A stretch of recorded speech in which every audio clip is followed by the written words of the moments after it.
Picture this. A summer camp tucked into the mountains of North Carolina. It's lunchtime on a beautiful July day in 1967.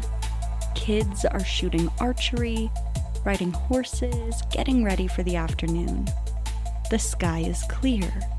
The temperature is perfect. Then a sound like a sonic boom tears the day apart. This is only the beginning of the story. Because after nearly 40 years, a military accident investigator will start asking whether the official investigation ever told the whole truth. So stow your tray tables, fasten your seatbelts, and prepare for some extreme turbulence, because this is Final Boarding Call. But we're going to start this off. Correction, it couldn't have been the perfect weather outside because your perfect and mine are very different. If this wasn't 63 degrees with light overcast, not perfect. Okay, thank you for that, honey. Anyway, hello, and welcome to Final Boarding Call. I am your disaster-obsessed host, Alice. And I'm the host-obsessed guest, Zach. All right, before we dive in, you, friend, please rate, review, and subscribe wherever you get your podcasts. And go buy some merch. Tirso, this is for you. Go buy the merch. Oh. He just called me. You guys have merch? Yeah. Oh my God. We do. So singled out. Okay, Tirso, you can purchase merch if you want to. No, you will. Okay. Well, Zach, speaking of friends, I'm not sure if you caught from the intro, but we are in North Carolina. Who do you think recommended this one? Somebody in North Carolina, I'm guessing. Who do we know? Kendall and Mary. Kendall and Yeah. Mary. Hello, Kendall, Mary. This one goes out Hello, to you Kendall guys. and Mary. Yeah, they're married now. They're like a package deal. So now it's just Mary. Kendall just doesn't exist anymore. Friends, I hope I do this one justice. This episode is based on the official NTSB aircraft accident report, Paul Houle's book, The Crash of Piedmont Airlines Flight 22. And then we've got some other sources. You guys know where to find them. It's in the show notes. Only Flight 22? They weren't very far in. Oh my gosh. Woof. All right, let's do this thing. Wednesday, July 19th, 1967. The sun comes up over the Blue Ridge Mountains at Asheville Municipal Airport. We've been there. A gleaming Boeing 727 sits on the tarmac, being prepped for a morning flight to Virginia. The Boeing 727 was a 1960s Jetson-style three-engine jet airliner. And when I say it is a three-jet airliner, this design is so trippy. It's all on the back of the plane. The very back wing has one random tube-looking engine mounted up there, and then the other two are on the side. This thing is very weird looking, in my opinion. They aren't used for commercial use anymore, but I do know for a fact that FedEx picked up a bunch of them, and it is on my bucket list to see one in real life because they are very distinct looking things. One might say they don't make them like they used to. Well, anyway, it entered service in 1964, so we're in 1967. This is still It's a brand new aircraft design, correct? So it has a T-tail rear-mounted engines. There you go. This particular one is the Manhattan Pacemaker. It's one of the very first jets that Piedmont Airlines ever flew. The airline had only entered the jet age 4 months earlier. Wow. So the aircraft is nearly new. It was delivered that spring with only 1,100 flight hours on it. Jeez. Okay. So This here is cutting-edge technology. The modern age arriving in the mountains. Hey! In command is Captain Raymond Houle, 49 years old, a Piedmont man since 1947, 20 years with the airline. He has more than 18,000 total flight hours, though only about 150 of them are on the 727 because it just Yeah, arrived. it can't be that many. Nobody has that many. He's probably still in the upper percentage. Yeah, I mean, you just got it, so we're not going to fault him for that. Beside him is First Officer Thomas Conrad, 30, and behind them sits Flight Engineer Lawrence Wilson, because it's the 60s, so you know we got a flight engineer. 2 flight attendants work the cabin. With the 74 passengers boarding that morning, 79 people are about to lift off. Among those passengers is John McNaughton, the Assistant Secretary of Defense for International Security Affairs. Wow. That's a mouthful of a job. Robert McNamara's closest advisor and one of the architects of America's Vietnam War strategy. Wow. 3 weeks earlier, the Senate had confirmed him as the next Secretary of the Navy. Okay. He's traveling with his wife, Sarah, and their 11-year-old son, Theodore. What a proper name. At 11:58 in the morning, Flight 22 begins its takeoff roll on runway 16. The weather is workable, but it's not pretty. There's scattered clouds, a broken layer above, about 4 miles of visibility in summer haze. It's fairly routine. What nobody knows is that about 8 miles to the southeast, another aircraft is feeling its way toward Asheville, and it's heading for the exact patch of sky the 727 is about to climb into. Eerie. That aircraft is a Cessna 310, which is a small twin-engine plane owned by a company called Midair, flying up from Charlotte. The pilot in command is 48-year-old John Addison, hired to make the trip. Addison is experienced, about 10,000 hours in the air. But here's the detail that matters. He has only about 11 hours in this particular type of aircraft. With him are 2 Lansair employees expecting a routine business hop. And here is where it starts to go wrong. Addison had planned to fly this trip VFR, Visual Flight Rules, navigating by looking out the window. But as the Cessna taxied out of Charlotte, the weather around Asheville soured, and the crew filed an IFR flight plan instead, which is an instrument flight rules, navigating by instruments and radio beacons. That's a meaningful change because Asheville is not an easy place to fly on instruments. The airport sits at 2,100 feet, and it's ringed by peaks over 5,000 feet. Yeah.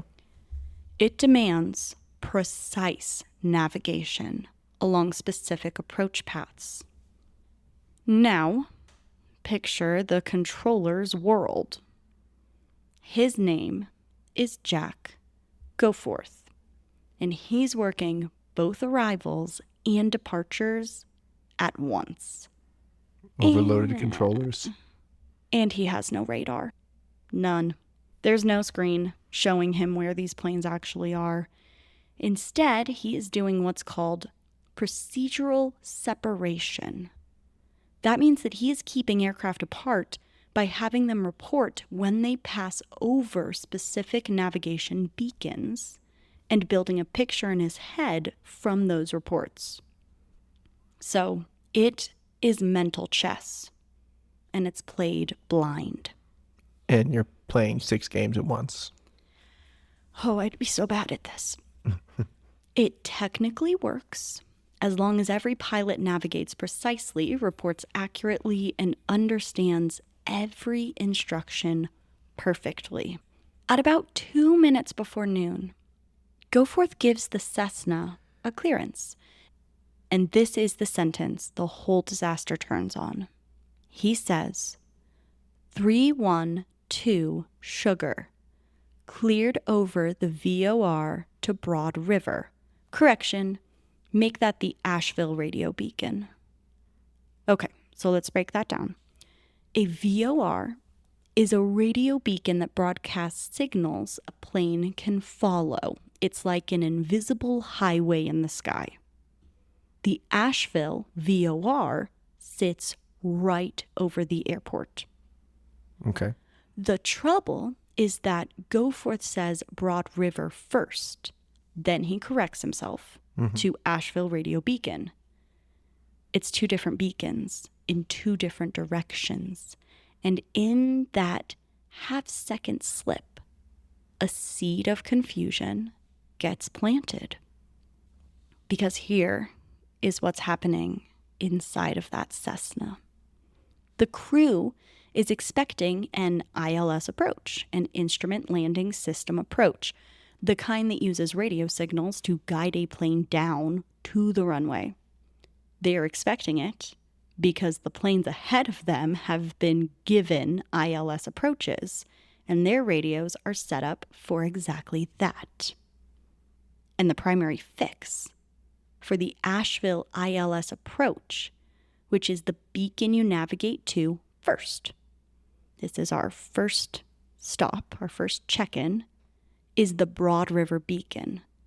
So when Goforth's first word is Broad River, it lands on a crew already primed to hear that. They are already thinking Broad River.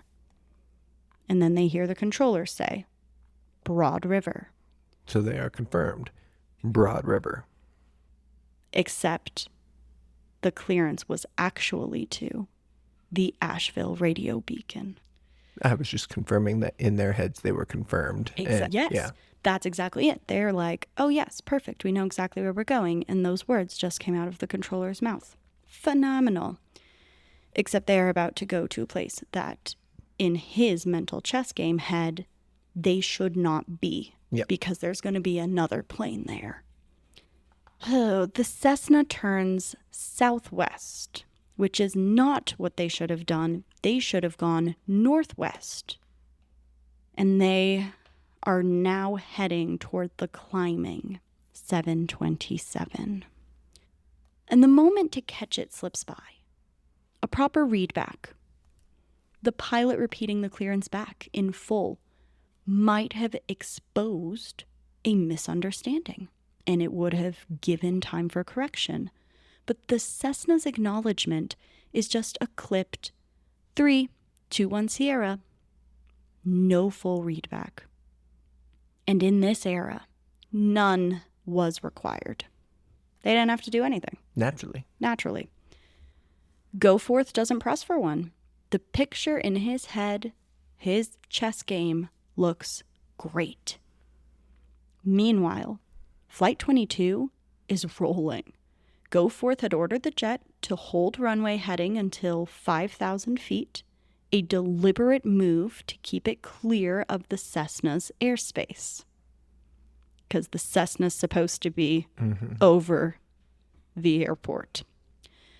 Then the Cessna radios that it's passed over the VOR, the report that Goforth has been waiting for. So to him, this is what is happening in his brain.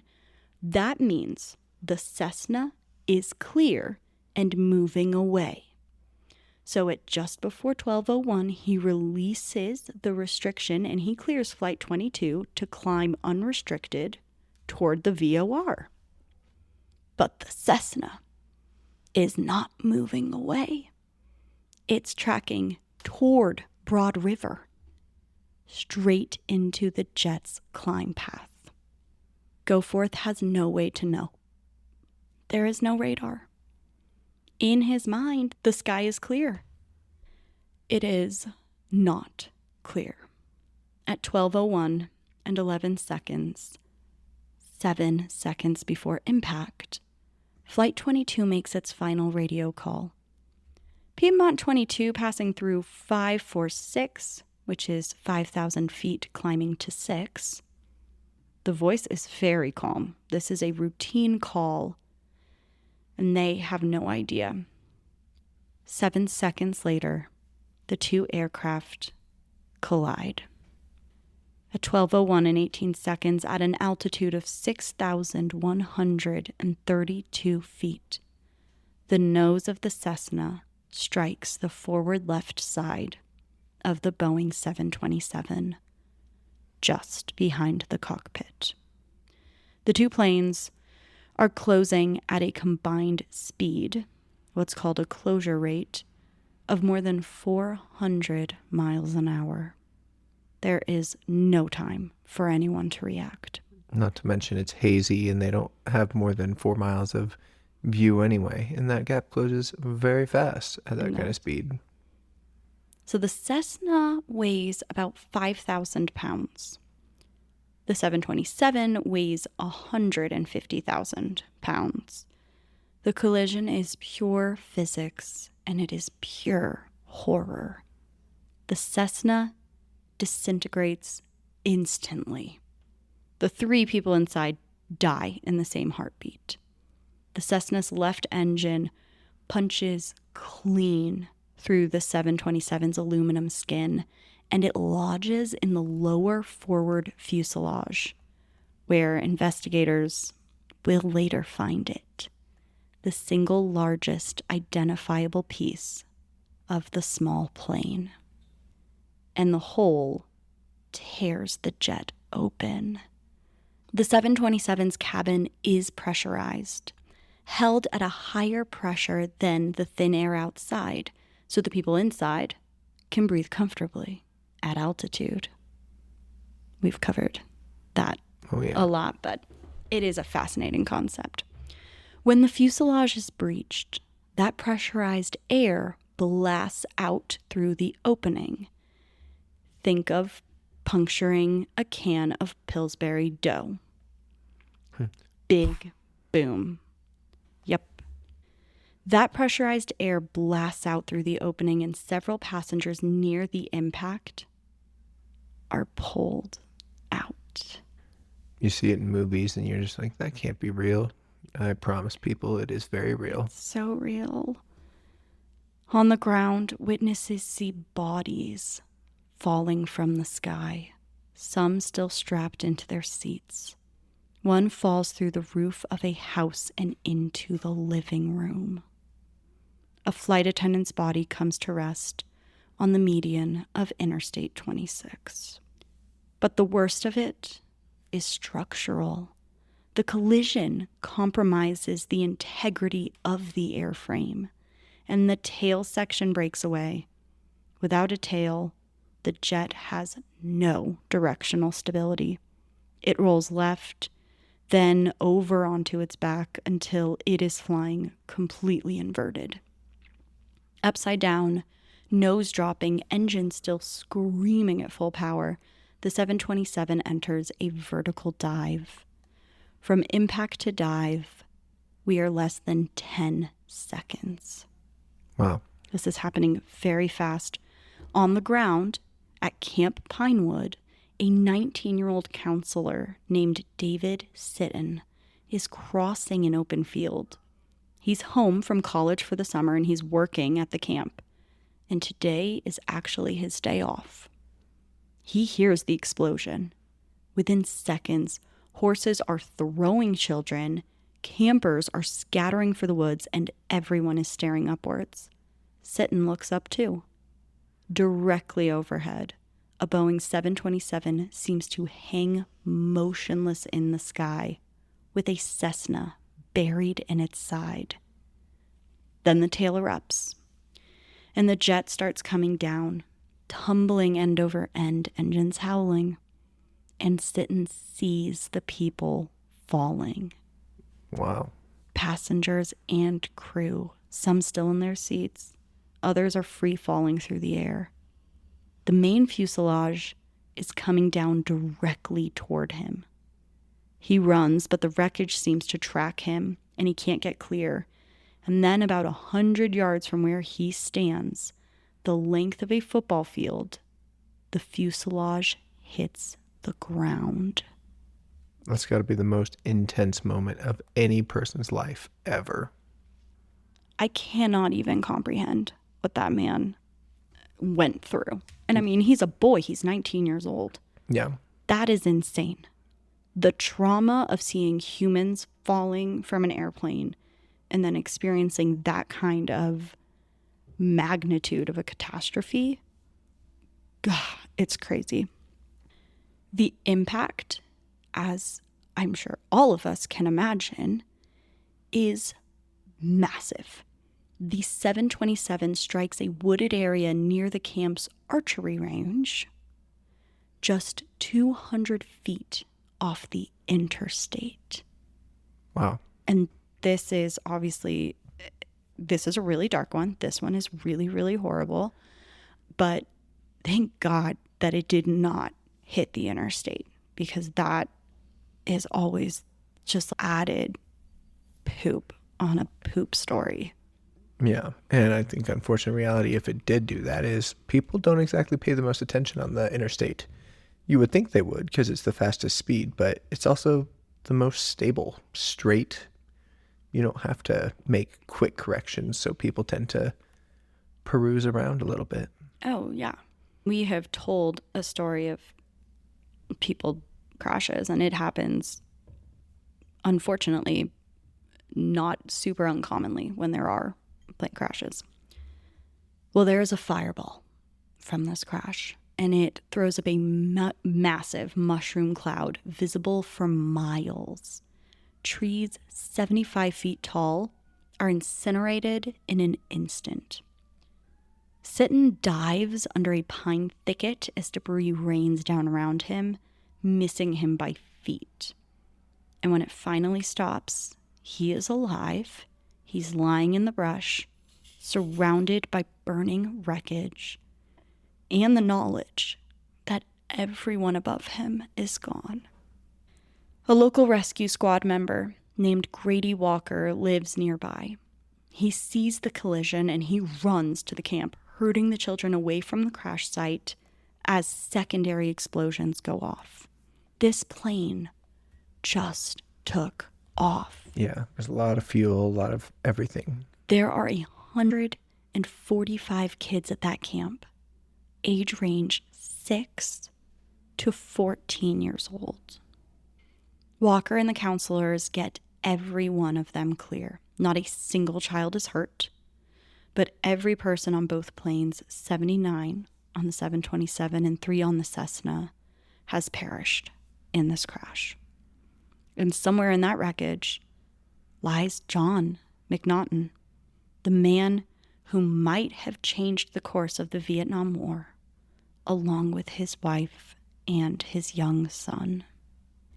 The response to this crash is immediate and enormous. Fire departments from across Henderson County and beyond race toward the smoke. Wow, Henderson County, this is like in their hood. And beyond, they race toward the smoke. Many of the first responders are volunteer firefighters from a nearby General Electric plant. Wow. The crash hits right at the start of their lunch break, and they see the fireball, and without being prompted or asked, they run for their stations. The fire burns so hot that crews can't reach the main impact zone for the first half hour. They fight it from a distance, hosing foam and water as it eats through about 2 acres of this campground. 2 acres. Quickly. In a half hour. The National Guard mobilizes 70 soldiers. The Red Cross sends workers from Asheville along with 60 pints of blood, though there is no one to give it to. The FBI dispatches a team to help identify the deceased. And the looting starts. This is blood boiled when I read about this. So deputies catch a man pulling a watch off of a victim's body. Oh, you gotta be fucking kidding me. Yeah. He bolts into the woods and he actually gets away, which is, I hope that guy got the worst diarrhea of his life. After that, the guard locks down a perimeter around the entire site. A temporary morgue goes up at the National Guard Armory in nearby East Flat Rock. As bodies come out of the wreckage, often in pieces, which is so morbid and just horrifying, they are brought there to be identified, many of them only through dental records or personal effects. Families begin arriving, desperate for word, and the local Red Cross puts out a call for spare rooms because the hotels reach capacity. That evening, a team of 17 investigators from the National Transportation Safety Board arrives from Washington. This is a young agency at this time, and this will be its first major accident investigation. How interesting is that? That's pretty wild to picture, especially for this many years later, what it has become. I know. I mean, we talk about the NTSB constantly. Yeah, like it's been part of flying since flying. Well, it has not. And it's crazy to think that we are talking about its first major investigation today. Over the coming weeks, they will interview more than 100 witnesses. They will read out both black boxes from the two planes, and they will reconstruct the final minutes of both aircraft. And in Washington, the Pentagon is reeling. So John McNaughton is obviously dead, along with his entire family, a devastating loss for McNamara's inner circle at a hinge point in the war. The official question is the same one that everyone is asking. How does a commercial jet collide with a small plane in clear summer weather? Yeah. And how do you stop it from ever happening again? By the next morning, the investigation is in full swing. The first priority is the flight data recorder and the cockpit voice recorder, which are referred to as the black boxes. And what color is a black box? Purple. Bright orange. I know, you know that, friend who's listening to this. I know that you yelled in the middle of your workday. It's purple. Oh, Zach. You're going to get fired. Despite the fire and the violence of the impact, amazingly, both of these are recovered within 2 days. And they are intact. Okay. And that's incredible given the fire that took place here. So reconstructing the collision is painstaking work. This is 1967. We're in the thick of it. So paint, Zach, literal paint, becomes crucial. The 727 was painted white and blue with red piping. The Cessna was red with white and gold trim. So when investigators find smears of the Cessna's paint streaked across the jet's fuselage, running up the left nose, through the skin, and out near the top of the galley, those marks let them map the exact geometry of the impact. Which is a huge key. Yes. The Cessna struck the 727's lower left nose at a steep angle. Basically, what they're looking at is a T-bone in the sky. Yeah. Or at least as close to it as you can get. Yeah. The flight data recorder lays out the jet's last moments, a normal climb after takeoff, into a climbing left turn, then up through 6,132 feet at about 200 knots, which is roughly 230 miles an hour, at the instant of impact. Then investigators turn to the question that haunts every midair Why didn't the pilots see each other? To answer it, they run a visibility study. Let's see. Yeah, let's see how everything was that day. So they are going to recreate the exact approach geometry, and they're going to ask when each crew could first have spotted the other plane. Yeah. At what distance did they have to be able to see each other and try to avoid something? Yeah, it's definitely a smart idea given the situation. The findings, however, are sobering. For roughly the last 35 seconds, each plane was technically within the other's field of view. But for most of that window, the other plane would have been a motionless speck against the windshield. The kind of thing the eye would slide right past. Yeah. Only in the final 10 seconds would they have been recognizable as an aircraft.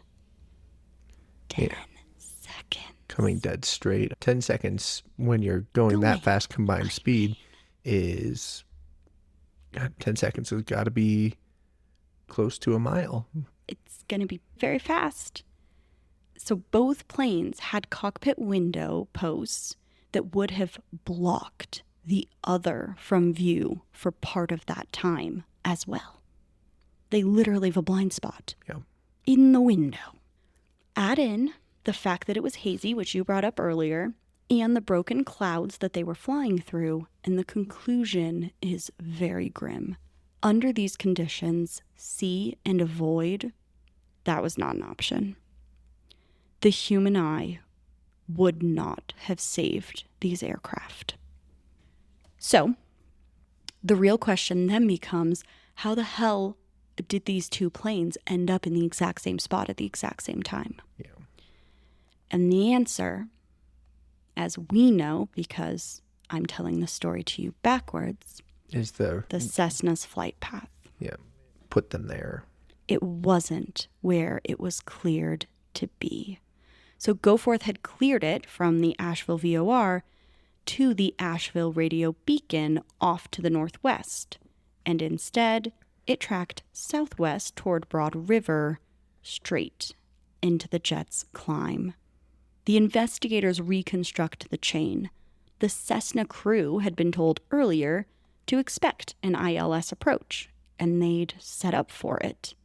The radios pulled from the wreckage are tuned exactly as you would expect them to be for an ILS into Asheville. One to the ILS localizer, one to the Asheville VOR, and the direction finder set to Broad River, the ILS approach's primary fix. So, when Goforth's clearance opened with the words Broad River, even though he corrected himself, it fit the picture already in the crew's heads. And they kind of stopped listening at that point. The board also faulted the clearance itself. A controller is supposed to tell an arriving flight what kind of approach to expect. And that information came late, which left the crew running on their last good assumption, the ILS. So they're making assumptions. It's a dangerous thing to do. You don't want to do that while you're flying a plane. No. Here's the bitter part. The report found that if the Cessna had simply flown the clearance as issued, a direct course to the Asheville radio beacon, there would have been enough separation between the two planes the entire time. The disaster lived entirely inside that misunderstanding. One thing the report could not establish, this is really interesting, is who was actually flying the Cessna. Oh. The hired pilot in command, John Addison, made nearly all the radio calls, but a witness at Charlotte placed a different man in the left seat at departure. And the third occupant held no pilot certificate at all.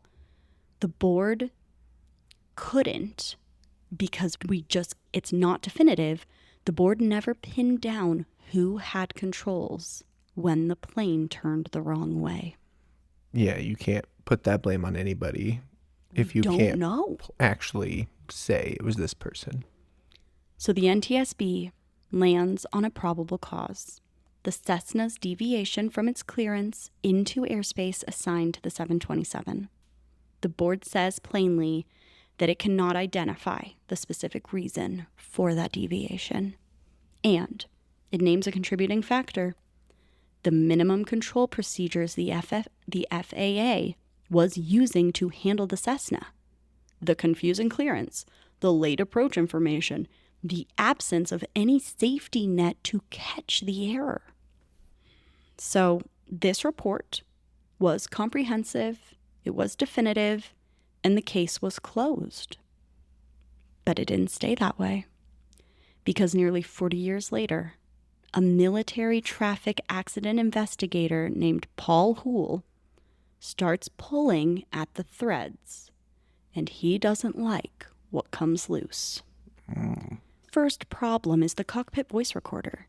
He contends that in the seconds before the collision, the tape captures the sound of a match striking and a crew member saying, "Got a little fire here." A small fire in the cockpit ashtray. That, Houle argues, pulled the crew's attention down and inside during the exact window they might have spotted the Cessna. Interesting. The official report never mentions any such fire. It only says that the cockpit conversation centered around routine operation and that nothing on the tape suggested the crew ever saw the other plane. Houle says that's the point, that a critical detail was actually left out of this report. His second problem is a gap. Houle obtained the air traffic control tapes and had them analyzed, and he points to a missing stretch of recording. A few seconds of silence at a moment when he argues the controller should have been transmitting. Houle believes the tape was edited to obscure evidence that would have shifted blame toward the FAA. The board's position is that the gap is just silence, or an artifact of 1967 recording gear, nothing was removed. And his third problem is a conflict of interest. Houle alleges that someone closely tied to the investigation had a personal or professional connection to one of the parties involved, a relationship that, in his telling, created pressure to steer blame toward the small plane and away from the government. Interesting. The sources don't fully agree on exactly who or exactly what the connection was, and the board has never substantiated the claim. But Houle's underlying point is about the stakes. Blame the FAA, and the government faces enormous liability. Blame the Cessna, and most of it falls on a small aviation company. He believes that math shaped the outcome. In 2006, Houle petitions the NTSB to reopen the case. The following year, the board responds. It has voted to uphold the original findings. It calls Houle's arguments unsubstantiated. The Cessna deviated from its clearance. Yeah, you can't argue. It did do that. It was somewhere it should not have been. Facts. So the controller's procedures were a contributing factor. Those are two things that we can agree on. Whether a distracted crew, a flawed clearance, or better procedures could have broken the chain, we will never really fully know. And maybe that's the honest version of a disaster like this one. It follows what aviation people call the Swiss cheese theory. Yes, Swiss cheese model, Swiss cheese theory. Every layer of protection has holes in it.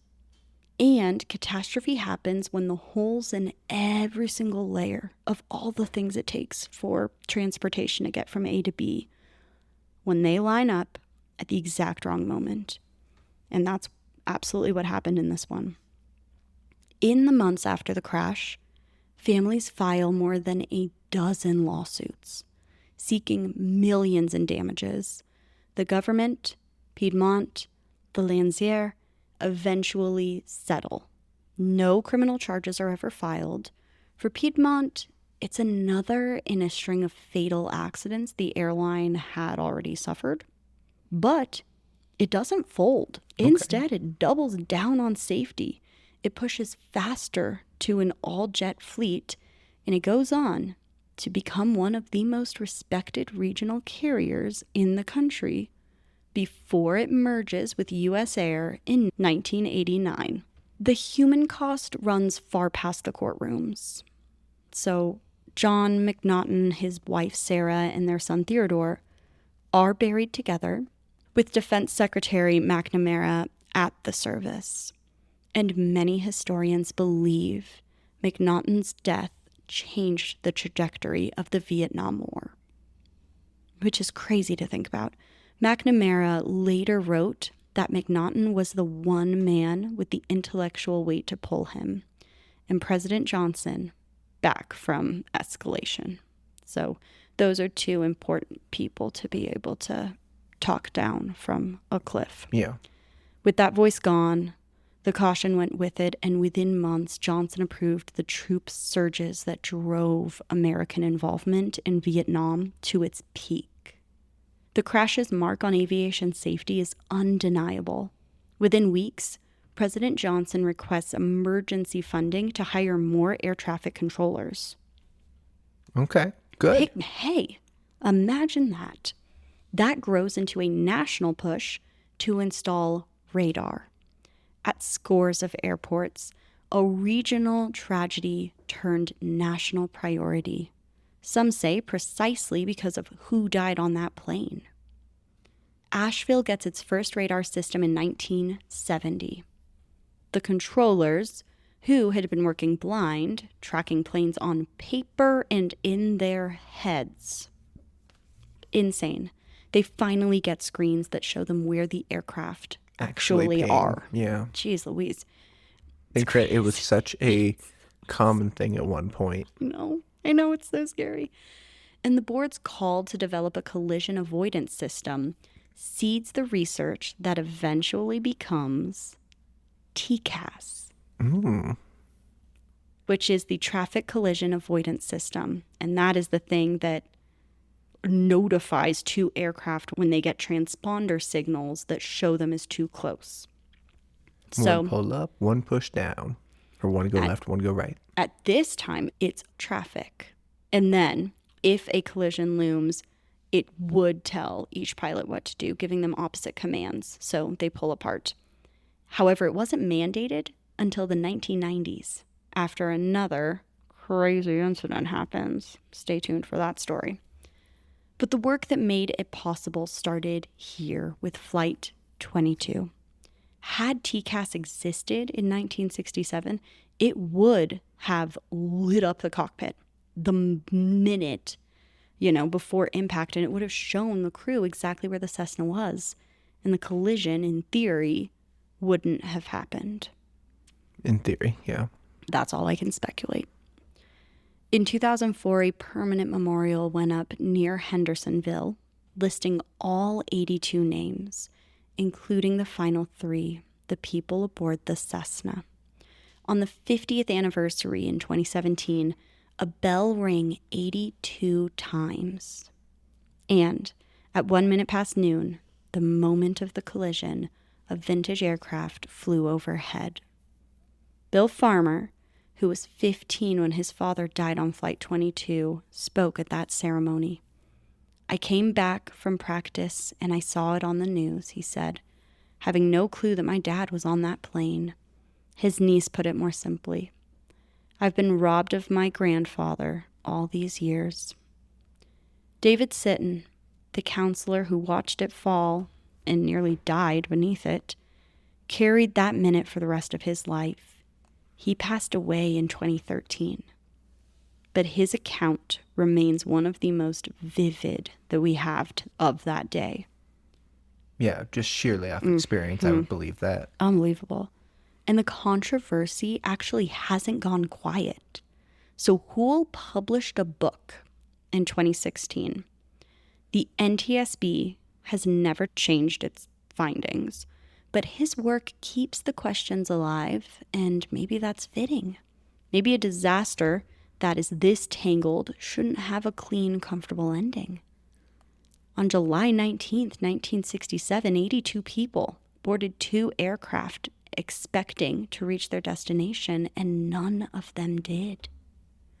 And Zach, that is our story for today. I hate these rough ones where it's just so much death. And then in this instance, I mean, you also have children that are witnessing, and It's rough. it's all bad. I know. But next week, we're doing one that's much, much lighter. No death. So, yeah, this one's a tough one, you guys. But if you enjoyed our telling of this story, please rate, review, subscribe, tell a friend. We love a good word of mouth. Email us, finalboardingcallpodcast@gmail.com. Again, thank you, Mary and Kendall, for suggesting this one. And finally, join us next time when we'll be exploring another transportation disaster story. Until then, remember to stow your tray tables, fasten your seatbelts, and prepare for the unexpected, because not every trip reaches its final destination. Goodbye. Goodbye, everyone.